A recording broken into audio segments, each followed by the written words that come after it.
Phantom Observer, or Unlucky Destroyer. Without any context, those joined adjectives and nouns can sound like anything from weird as hell to dope as shit. But they aren't just words. These are titles with a lot of power, enough to break the rules that haven't even been written, enough to transform your entire person, enough to allow you to even predict the future. Cue the intro.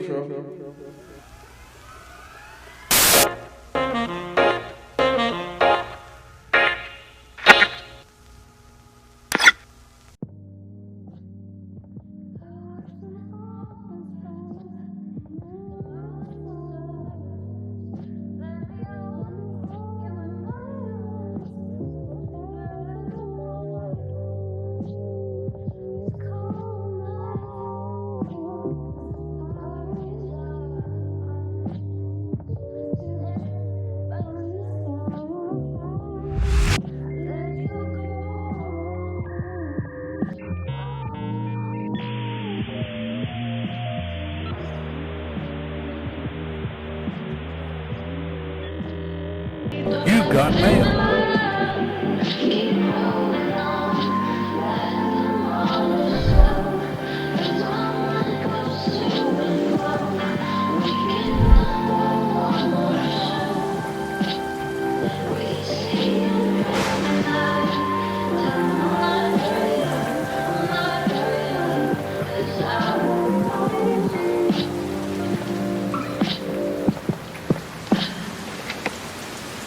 Alright, first allow me to preface this by saying I'm new to this type of video, so bear with me on my delivery and my visuals.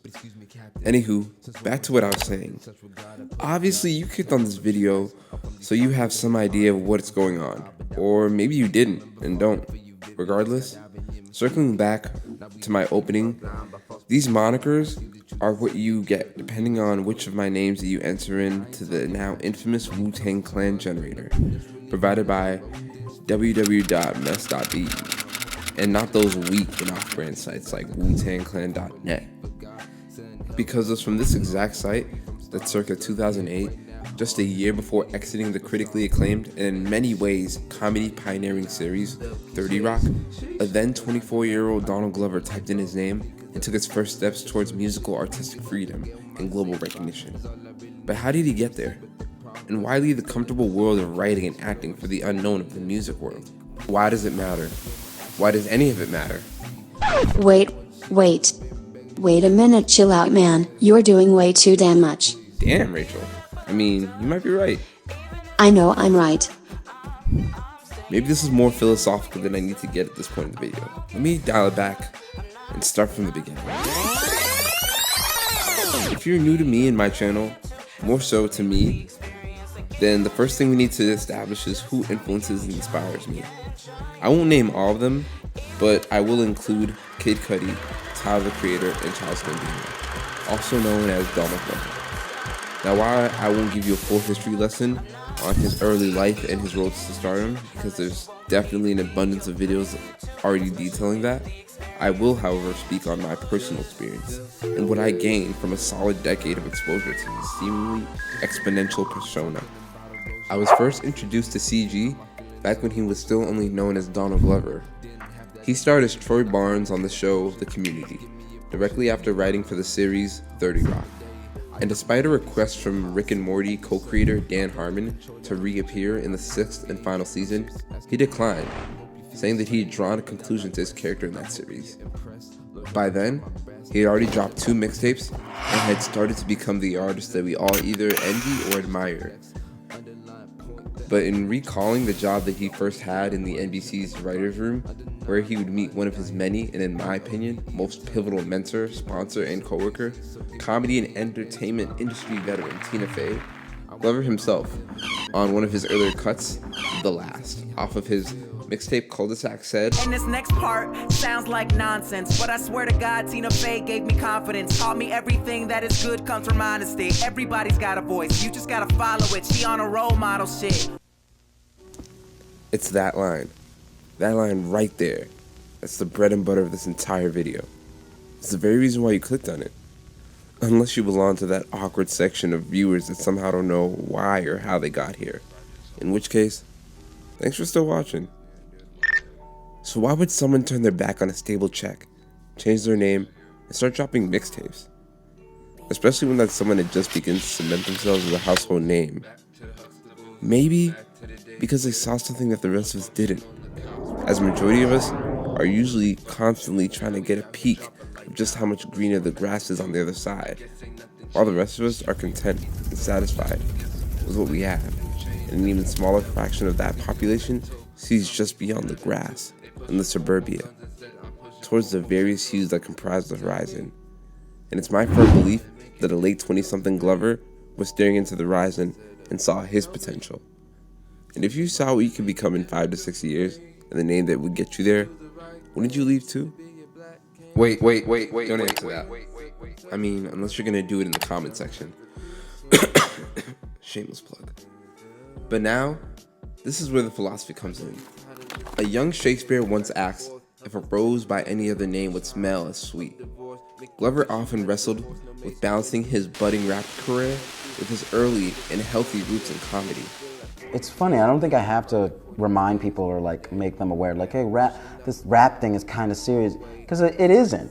Like, I think the only reason I'm allowed really to do this is because rap isn't that serious anymore. The lyrics can be serious and silly at the same time. I just wanted it to like reflect me, because I am very silly, but you know, I can get serious as far as just like, you know, everybody does. Like, nobody wants to die. So like, you gotta get serious sometime. Like, a lot of people do, like, comedy and music are very related. And like, comedians wanna be rap stars, and rock stars and rap stars wanna be comedians for some reason. Like, they're very, like, they're cousins, you know, Blues Brothers and like Eddie Murphy and like, all that. They're, for some reason, like, Jay-Z's always referencing like Delirious, and rappers are always talking about Dave Chappelle. Like, it's just, for some reason they're related. I think the thing that had to change the most was the comedy part. Like, you had to make the comedy part like a rock concert. You had to keep it energetic, and you had to be in their face and talking to them. It couldn't be like Patton Oswalt when you're just like talking very calm and people just like kind of like listen to your every word, because people aren't as attentive, because music is such a feeling. You don't really need somebody to explain it to you. He chose to craft himself a new identity and persona in order to forge a path of his own choosing. So again, I ask, what's in the name? I believe that there's a lot of power in it, and even more can be found once you learn to manipulate the environment to your benefit. And Glover, by all accounts of my research, is a master at that. You know my secret identity? Oh, of course you do. You're a Peter Parker too.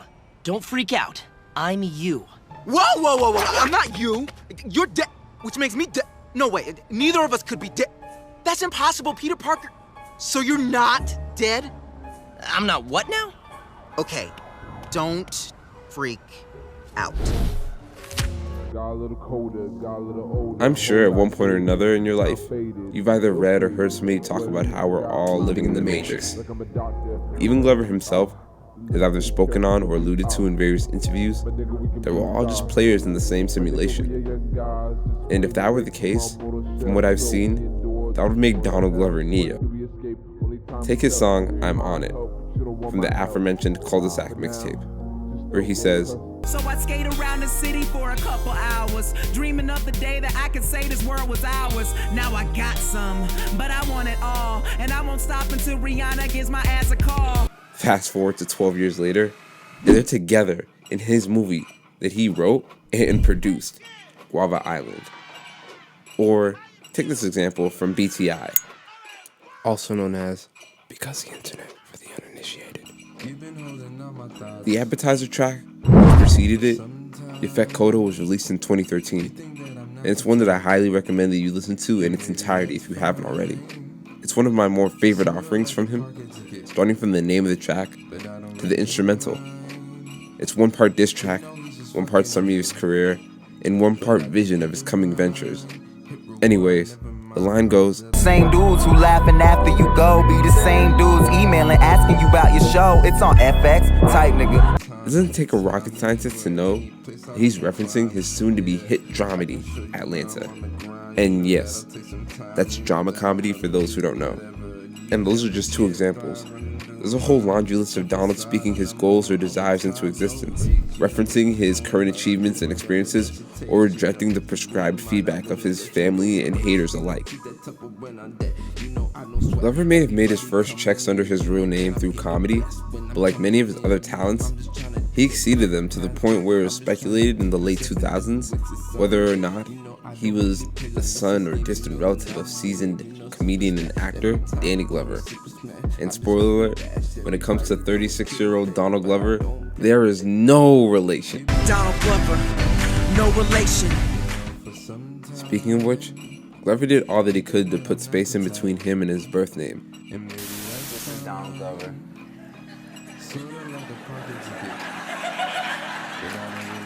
This is Childish Gambino.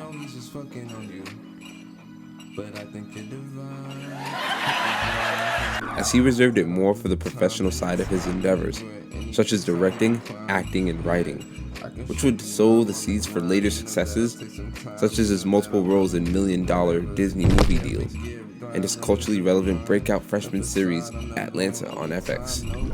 And not to say that none of that would have been possible otherwise, but at multiple points in his career, he speaks on how it wouldn't have been easy without being Gambino. And that makes sense, because it's a life that he chose for himself, and it's one that he's benefited from many times over, but also one that he would on occasion describe as all-consuming. In fact, he never shies away from describing just how draining the role of being a rapper was, and still is. On one side, it opened many doors for him, but on the other, it's taken a toll on his personal life. And I think that it's this duality that led to his 2017 announcement of retiring his stage name pending his next studio album. The last thing I read is that you said you were done with Childish Gambino. Considering this great night that you've had, do you feel like that's completely over, or will you revisit? No, I stand by that. I mean, like I'm really appreciative of this, and I'm still making one project. I'm making another project right now, just to make, and but I like endings, and I think they're important to progress. I think like if a lot of things had like death clauses in them, we wouldn't have a lot of problems in the world, to be honest, So I think endings are good because they force things to get better. So. With as little bias as the fanboy in me will allow, I truly do believe that CG, DG, MC DJ, or whatever you want to call him, is one of the top 10 brilliant artists alive right now. And you can at me on that. Shameless plug. Anyways, regardless of your personal opinions of him, past, present, or future, there's no denying that in most, if not all respects, he is a self-made man. And that all stems from the life that he chose.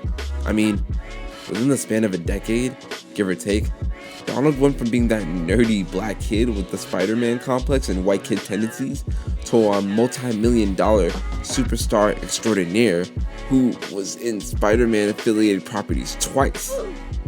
I mean, we're talking about the same guy who went from Put It In My Video to Redbone, and This Is America. He surpassed expectations by every metric, defied the statistics that said that he wouldn't make it, and birthed a couple careers along the way. So, I'm gonna ask you this. What are you gonna do with your name? What future will you produce? And why should it even matter?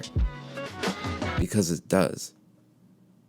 And cut. Yeah, like I try not to think, I always was like, I don't want to make the best indie movie. I want to make the best movie. I don't believe in labels like that. I'm glad I was able to make history, but that's not what I was trying to do. I'm trying to make the best product. I believe the people deserve quality, and when they taste it, they see their own value, and they don't ask for less. So I just want to make it. What's up? It's your boy, Mind Over Matter. I know I said that I would drop this video a while ago, but circumstances, due to COVID, due to everything that's going on globally, just prevented that from happening sooner than I would have liked. But I will make good on my promises as well as other ones. Aside from global events, I want to make a longer video speaking on those specifically, so stay tuned. Thank you for your continual energy, positive vibes, and overall support. Tribe, thank you for rocking with me, and thank you for building up the support. It's crazy to just see the numbers continually build up, even though I'm not even putting out content for you guys to enjoy. So that really keeps me pushing and keeps me going to the fullest of my abilities.